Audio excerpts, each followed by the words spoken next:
Tulina mukulu Muhoozi Kanyerugaba ku bigambo bye yavuddeyo n'ategeeza omukulu Hedi Mutwe embeera gy'alimu. Ebigambo bino nno birese buli munnayuganda nga yeebuuza lwaki omukulu ono agenda mu maaso n'okulaga bannayuganda nti ye buli kimu era yawamba abantu baffe. Twongera obbajjukiza n'obbategeeza nti omukulu Muhoozi okuvayo n'atandika okufulumya ebifaananyi bya Hedi Mutwe embeera gy'alimu era n'ategeeza Pulezidenti Kyagulanyi Ssentamu Robert Bob Wine n'amutegeeza nti ssaawa yonna naye y'embeera gy'agenda okuba nga ayitamu.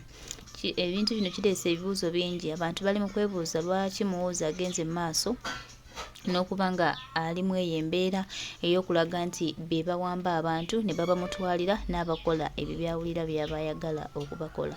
Kibuuzo buli omu yeebuuza lwaki abakulu bano bagenda mu maaso n'okukola ebikolwa ebyo. Naye ng'era tujja bajjukiza nti Muhoozi ono ava eri n'agenda n'awandiika ebigambo n'agenda n'akola ki n'ayogera ebintu by'ayogera ensi n'ebeera ku bunkenke.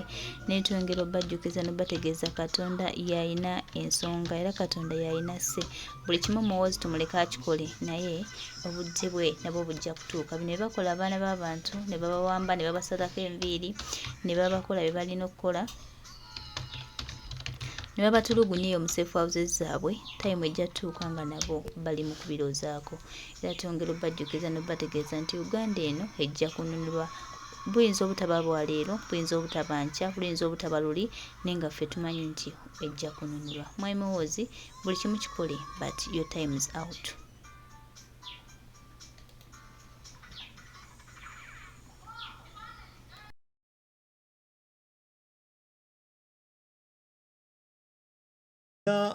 Fiye yo mu maaso ge nti kyonna ekibadde kigenda mu maaso ekibadde kimutuusibwako kibadde serious.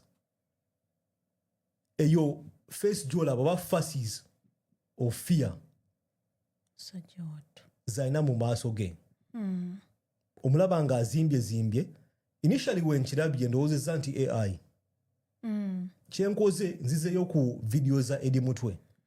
Olaba nga wootajjaamu gundiyo Rosary nti olina wamala emyaka mingi ng'olina Rosary ya black akantu akaddugavu ogwomudaali si Rosary ogwomudaali ate Mutwe abeera n'ogwomudaali buli kaseera. Exactly, nti abantu abambala Rosary oba emidaali gyo tebagijjaamu.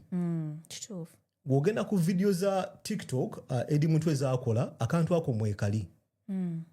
Initially nze mbaye ndowooza AI nga ndowooza aliwo akubye ekifaananyi najja n'akikyusakyusa n'aki-editinga nga ngezaako creatinga benefit of a doubt nga tuyagala kukkiriza nti ekintu bwe kiti kisobola okutuukawo mu byaddala. Exactly, ng'omutwe gwange guganye okukkiriza nti mu 2025 tuyinza okubeera ne scenarios bwe ziti nga omuntu ali proud okuvaayo n'ateekamu ekifaananyi ky'omuntu ng'amuyisizza mu mbeera bweti ate nga ataddeko n'ebigambo bingi. Kiringa ng'okukuba. Waliwo okukuba, waliwo abantu abagamba nze waakiri onkuba nga tonvumye. Kubanga omuntu bw'ateekako ebigambo n'akuvuma oba n'ayongezako ebigambo ebikuvoola, it makes everything worse. Kiba kikukoseza ddala kugamba ali kuteeka munnyo mu bbwa. Kubanga bwe tuddayo tukirowoozaako Hedi Mutwe baamukwata. N'abulawo. Ensi n'etandika okwewunya bannange ki ekigenda mu maaso, ki ekigenda mu maaso. Ba losers abamu, ba failures abamu, oyo yeewambye, oyo ali mu kazannyo, kitegeera. Era nga bannayuganda bw'obamanyi ne bakita. Era ky'olaba nti zino twito ezibadde zigenda mu maaso abantu badde bagamba bano nabo bali mu mizannyo gyabwe. Bannange Bobi Wine atwitinga nnyo, kitegeera. Ono naye okitegeera ebintu bwe bityo. Naye kati kino ekifaananyi bwe kifulumye omanyi okubeerawo ne kikuwa awareness nti kyogamba ebintu bituufu, kyogamba tetukyali mu muzannyo, tetukyali mu kukawuna nti tuli mu kwepena, tuli mu mbeera kati eya ddala si yakutya si yakwekwekerera ekintu bakikubawo bukubi nga bwe kiri. But I think it's quite sad. Simanyi nti n'abaana be abato kubanga alina akawala kaakato simanyi nti kaali kamulabyeko nga talina kirevu. I don't think. Ono omwami alinganga gwe bakoze bakiyita batya gwe bambudde okitegeera. So imagine omwana wo n'akeera ku makya n'alaba taata we bw'ata. Ate ekisingayo okuba ekyennaku w'osoma comment eziri mu kifaananyi ekyo ojja kutegeera nti tulina abantu mu Uganda either nga balivinga mu Uganda ey'enjawulo oba nga balina ekikyamu ku mutwe.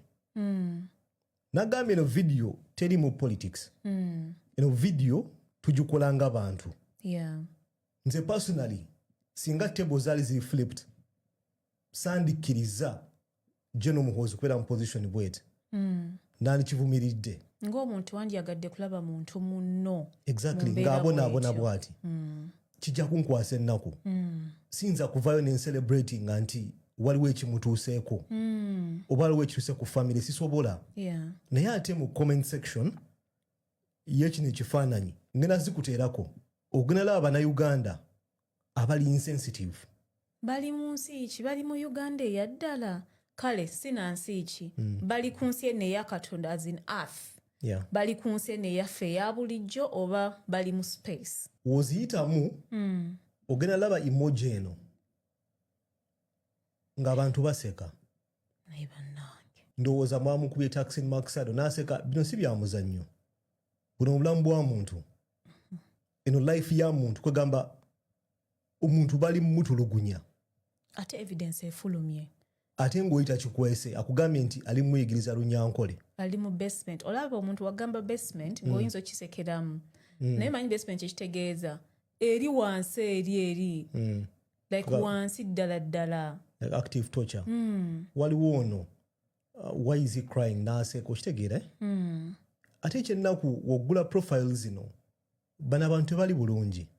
Tebibakwatako. Sigamba nti bali mu ssaako ya General Muhoozi oba ssaako ya government. Nedda. These are normal citizens. Bano bannayuganda. Bantu ba bulijjo. Ng'ali bubi n'okusinga Eddie Mutwe. Naye ng'ate takiraba nti Eddie Mutwe abaasa otuukamu eno position. Anyone can. Nawe kisobola okutuukako. Buli omu asobola. Eddie Mutwe abaasa omutuusa wano. Tewali atasobola atuukawo. Kabali Wahab yeebuuzizza twatuuka tutya wano. Ng'ensi ne tunormalizing ebintu nga bino. Okulaba nti omuntu ayita mu mbeera bw'eti nga tulina abaseka. Waliwo ono Mr. Jordan afande he looks smart n'aseka. Naye bano baretweetinga ne baseka. Naye Mukama. Bano abantu balina musaayi ng'ogwaffe oba ogwabwe gwa kiragala. Waliwo eyagambye you deserve a higher rank afande. Kwegamba nga baselebratinga action yeno. Comments mpitirivu. Kyemmanyi nga bwe nagambye bannayuganda bangi bagenda zisoma. Naye nga kikwasa ennaku okulaba nti omuntu ayita mu mbeera bw'eti ne tukisekeramu nga tetukirabamu buzibu. Nga mulimu omunnayuganda acelebrating alaba ono. N'ava n'ateekako emojis ng'aseka. Kyannaku nnyo onataddeko mmeemu. Sandikkiriza General Muhoozi kubeera mu position bw'eti. Nandikivumiridde. Ng'omuntu wandyagadde kulaba muntu munno. Exactly, ng'abonaabona bw'ati. Kijja kunkwasa ennaku. Siyinza kuvaayo ne celebrating nti waliwo ekimutuuseeko. Oba waliwo ekituuse ku family sisobola. Naye ate mu comment section y'ekino ekifaananyi ngenda zikuteerako ogenda laba bannayuganda abali insensitive. Bali mu nsi ki? Bali mu Uganda eyaddala. Kale sinansi ki? Bali ku nsi eno eya Katonda as in earth. Bali ku nsi eno eyaffe eya bulijjo oba bali mu space. Woziyitamu ogenda laba emoji eno ng'abantu baseka. Naye bannange. Ndowooza mwamukubye Taksin Maksado n'aseka. Bino si bya muzannyo. Buno obulamu bwa muntu. Eno life ya muntu kwegamba omuntu bali mumutulugunya. Ate evidence efulumye. Ate ng'oyita kikwese akugambye nti ali muyigiriza Lunyankole. Ali mu basement. Olaba omuntu wagamba basement ng'oyinza okisekeramu. Naye manyi basement ekitegeeza eri wansi eri. Like wansi ddala. Like active torture. Waliwo ono why is he crying n'aseka okitegeera. Ate ekyennaku w'oggula profile zino bano abantu tebali bulungi. Tebibakwatako. Sigamba nti bali mu ssaako ya General Muhoozi oba ssaako ya government. Nedda.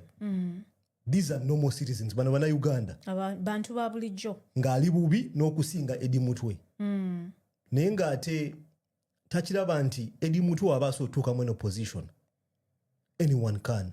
nawe kisobola okutuukako buli omu asobola Eddie Mutwe abasobola mutuusa wano tewali tasobola atuukawo Kabali Wahab yeebuuzizza twatuuka tutya wano ng'ensi ne tunormalizing ebintu nga bino okulaba nti omuntu ayita mu mbeera bweti nga tulina abaseka waliwo ono Mr. Jordan afande he looks smart n'aseka bano baretweetinga ne baseka naye mukama bano abantu balina musaayi ng'ogwaffe oba ogwabwe gwa kiragala waliwo eyagambye you deserve a higher rank afande kwegamba nga baselebratinga action eno comments mpitirivu kyemmanyi nga bwe nagambye bannayuganda bangi bagenda zisoma naye nga kikwasa ennaku okulaba nti omuntu ayita mu mbeera bweti ne tukisekeramu nga tetukirabamu buzibu nga mulimu omunnayuganda acelebrating alaba ono n'ava nateekako emojis ng'aseka kyannaku nnyo nnyo onataddeko meme bu you are not easy